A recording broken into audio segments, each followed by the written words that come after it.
असमा क्या हो रहा है इस्लामाबाद में? इमरान खान साहब कल आ रहे हैं, एक एतमाद तहरीक इंसाफ दिखा रही है कि नहीं करेंगे बात, पहले तारीख नहीं, ये फेस सेविंग के लिए कर रहे हैं या वाकई कुछ ना कुछ ऐसा है तहरीक इंसाफ के पास जिसकी वजह से वो अभी भी हुकूमत के साथ बात करने को तैयार नहीं है?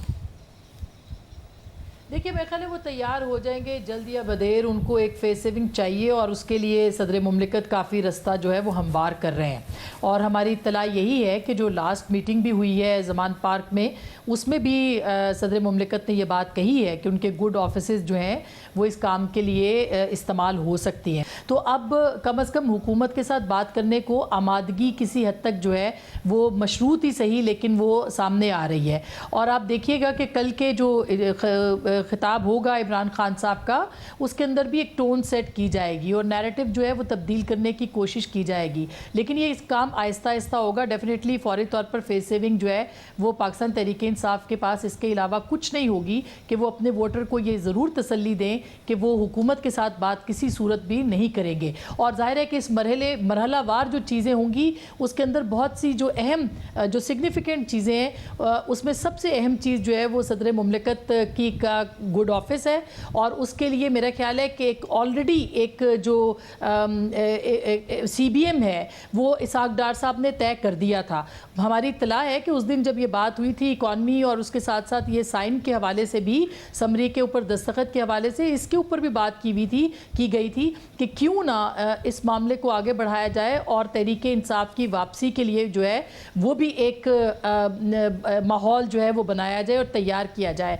तो बिल्कुल ऐसे लगता है कि तहरीक इंसाफ को आज राना सनाउल्लाह साहब की तरफ से कहा गया, कल एक और सीनियर मिनिस्टर कह देंगे, इस तरह 2-4 दिनों के अंदर अंदर इस मामले के ऊपर एक पूरा माहौल जो है वो तैयार किए जाने का इम्कान मौजूद है। शहजाद, आप बताइएगा, इमरान खान साहब ज़ाहिर है पहले आर्मी चीफ की तैनाती पर बयानियां बना रहे थे, उससे पहले हमने देखा अमेरिका मुखालिफ, इस्टेब्लिशमेंट मुखालिफ, उससे पीछे भी अभी फिर क्या है ऐसा जो खान साहब को या फिर तहरीक इंसाफ को उम्मीद दे रहा है कि हम नहीं बात करेंगे और इलेक्शन लेकर रहेंगे? बहुत शुक्रिया शाहजेब, मुझे लगता है कि तहरीक इंसाफ के पास अब कोई ज़्यादा ऑप्शंस रह नहीं गए। जितना प्रेशर वो डाल सकते थे उन्होंने डालने की कोशिश की। अब कल का जो इवेंट है वो क्या होगा? 1 डे इवेंट होगा, एक जलसा होगा, बहुत बड़ा क्राउड भी लेके आ जाए इमरान खान साहब, तब भी हुकूमत जो कि इस वक्त बड़ा स्ट्रॉन्ग महसूस कर रही है, वो जो तैनाती करना चाहते थे नवंबर की, वो तैनाती उन्होंने कर ली है। तो कोई वजह नज़र नहीं आती कि क्यों हुकूमत प्रेशर में आएगी अगर लाखों लोग भी आ जाए तहरीक इंसाफ के। तो एक जलसा होगा, जलसा करके चले जाएंगे। हाँ, ये बात ज़रूर है कि कल भी जैसे हमने देखा प्रेसिडेंट की जब मुलाकात हुई इमरान खान साहब से और जो समरी के हवाले से स्पेकुलेशन थी वो सारी दम तोड़ गई, उन्होंने समरी अप्रूव कर दी। तो इस हवाले से कोई कॉन्फिडेंस बिल्डिंग मेजर्स ज़रूर हुए हों और हो सकता है कि हुकूमत किसी ना किसी सतह पे बातचीत करे और अर्ली इलेक्शंस के हवाले से कोई बात हो। अब वो किस करवट बैठती है बात, ये तो नहीं कहा जा सकता, लेकिन हुकूमत बात करने के लिए तैयार है। बट तहरीक इंसाफ उस कंडीशन से पीछे नहीं हट रही है कि जब तक आप हमें ये कहेंगे नहीं, ये बताएंगे नहीं कि हमारे इलेक्शंस के लिए तैयार है, तब तक ये मुज़ाकरात हो नहीं सकते। और मेरे ख्याल से जो कन्फ्यूजन है तहरीक इंसाफ की वो बड़ी वाज़ेह है। शाहजेब, इस वक्त आप बताएं कि एक जो आर्मी चीफ जो आउट गोइंग है उस पर बड़ा इन्होंने दबाव डाला, उन्होंने वोट ऑफ नो कॉन्फिडेंस के बाद गद्दार भी कहा, उनको मीर जाफर मीर सादिक भी कहा, इलेक्शन का मुतालबा उनसे भी करते रहे, इस हवाले से मुलाकातें भी हुई। अब जो इनकमिंग चीफ हैं उनके हवाले से भी ये बयान जो आ रहे हैं, चाहे वो कल स्टेटमेंट के जरिए हो PTI के, या असद उमर साहब जो कि ये कह रहे हैं कि एक पब्लिक पोजीशन लेनी चाहिए फौज को कि अर्ली इलेक्शंस ही मुल्क को इस वक्त मुश्किलात से निकाल सकती हैं। ये बड़ी खतरनाक बात है क्योंकि फिर आप एक मरतबा वही कर रहे हैं, आप एक तरफ डायलॉग की भी बात कर रहे हैं लेकिन आप कह रहे हैं कि हमें इस्टेब्लिशमेंट इलेक्शन लेके दे, यानी कि इलेक्शन पर के हवाले से दबाव डाले इस्टेब्लिशमेंट हुकूमत पर। तो ये स्ट्रैटेजी समझ नहीं आ रही और ये बड़ी काउंटर प्रोडक्टिव भी हो सकती है तहरीक इंसाफ की अगर वो उसको आगे लेके बढ़ते हैं, क्योंकि बहुत सारी बातें तो आर्मी चीफ साहब ने उस दिन अपने खिताब में की, लेकिन कल एक इवेंट पे मेरी मुलाकात हुई आर्मी चीफ से और बहुत सारी बातें ऑफ द रिकॉर्ड थी, तो मैं वो तो नहीं बता सकता, लेकिन इंप्रेशन यही है कि इस्टेब्लिशमेंट में एक बड़ा गुस्सा है, बड़ी फ्रस्ट्रेशन है कि इमरान खान की हुकूमत को हमने आउट ऑफ द वे जाके सपोर्ट किया। इमरान खान खुद कहते हैं एजेंसीज ने हमें मदद की बिल्स पास करवाने में, कोई वोट ऑफ कॉन्फिडेंस या वोट ऑफ नो कॉन्फिडेंस आए वहाँ पर हमारी मदद की गई, और उसके बाद फिर उसी इस्टेब्लिशमेंट को आप गद्दार भी कह रहे हैं, मीर जाफर भी कह रहे हैं। तो जो गुस्सा फ्रस्ट्रेशन है वो बहुत ज़्यादा है कि पहले आपके लिए हमने दूसरों से बातें सुनी और फिर अब आप बातें सुना रहे हैं।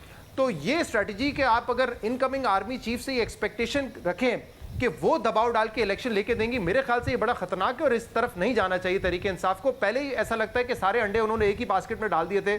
इस वक्त आप खुद जानते हैं मईशत के बड़े नाजुक हालात हैं, मईशत कहीं पॉलिटिक्स में, सियासत में नहीं है, तरीके इंसाफ की बिल्कुल माइनस है।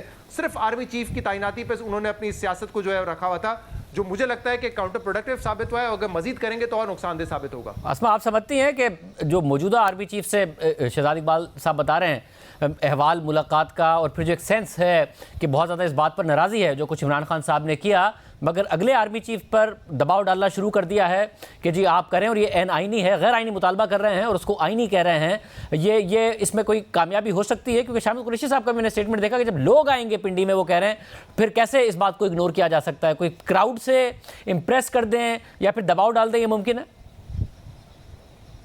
देखिए, अगर वो आउटगोइंग आर्मी चीफ पे प्रेशर नहीं डाल सके तो मेरा ख्याल है इनकमिंग पे भी बिल्कुल जो है वो प्रेशर नहीं डाल सकेंगे, इसलिए कि अब जो स्लेट है वो बिल्कुल क्लीन है। जनरल बाजवा के साथ एक बैगेज था, उनके ऊपर ये इल्ज़ाम लगता रहा है और इल्ज़ाम है जिसमें हकीकत भी है कि इस पूरे हाइब्रिड रजीम को उन्होंने सपोर्ट किया, उनको लेके आए और उनको पूरी तरह से इस हाइब्रिड रजीम की उन्होंने परवरिश की। लेकिन नए आर्मी चीफ के ऊपर इस तरह की कोई इल्ज़ामात उनके ऊपर नहीं है, और अगर देखा जाए तो वो एक बहुत स्ट्रॉन्ग बैक के साथ जो है वो सामने आ रहे हैं, और बहुत एक क्रिटिकल उसके मरहले के अंदर जो है उनकी नॉमिनेशन हुई है और वो आर्मी चीफ बनने जा रहे हैं। तो मेरा नहीं ख्याल कि अगर ये सेटअप, पिछला सेटअप जो है वो इसके ऊपर उसने कॉम्प्रोमाइज़ नहीं किया तो नया सेटअप जो है वो कॉम्प्रोमाइज़ करेगा। दूसरी बात ये कि इमरान खान साहब के पास शो करने के लिए पत्ते कौन से हैं?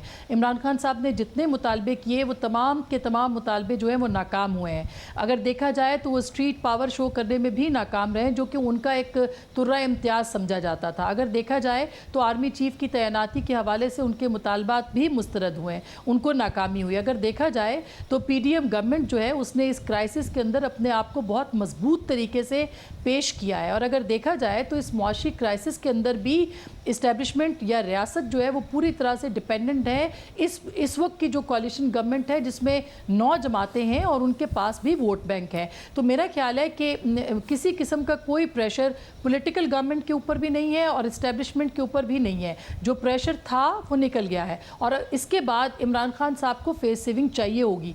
कल वो जितने भी लोग ले आए और जितने भी महीने यहाँ पे बैठ जाए, मगर उनको बैठना ही होगा और इवेंचुअली उनको जो है वो बात करनी पड़ेगी इसी सेटअप के साथ, इसी गवर्नमेंट के साथ। आयरनी यही है कि वो बार बार इस्टेब्लिशमेंट को कह रहे हैं कि बात करें, वो बार बार कह रहे हैं कि इस्टेब्लिशमेंट जो है वो पॉलिटिकल मामलात को देखे, जबकि सेटअप जो इस वक्त मौजूद है उसने इसको बाहर निकाला है सियासत से, इस्टेब्लिशमेंट को, और इस्टेब्लिशमेंट का कोई किरदार सियासत में नहीं होना चाहिए।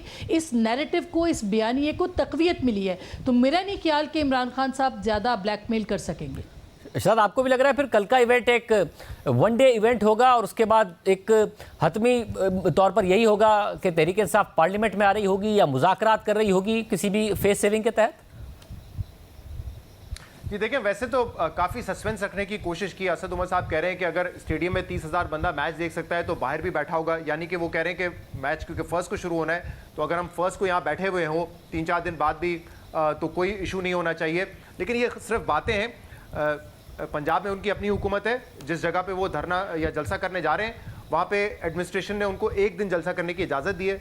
इमरान खान साहब खुद ब्रिटिश हाई कमिश्नर को यकीन दहानी करवा चुके हैं कि हमारा जो ये जलसा है ये मैच में रुकावट नहीं बनेगा, तो इस बात के तो इम्कान ही नहीं है कि कोई लंबा स्टे यहाँ पर होगा। वो असद उमर साहब कहते हैं लंबी इनिंग खेलेंगे, वो शॉर्ट इनिंग होगी। कल का एक जलसा होगा जिसमें मेरे ख्याल से तकरीर होगी, कोई खास ऑप्शन सियासी तौर पर इस वक्त नज़र नहीं आ रहे, तो वाहिद रास्ता यही बचता है कि अब हुकूमत अगर कहीं पहल करती है, जो कि एक तरीके से सागडार साहब ने की भी है, और दूसरी तरफ से रेसिप्रोकेट होता है, तो फिर बात आगे चलाएं और इवेंचुअली इलेक्शन से पहले तो आना ही पड़ेगा तहरीक इंसाफ को पार्लियामेंट में।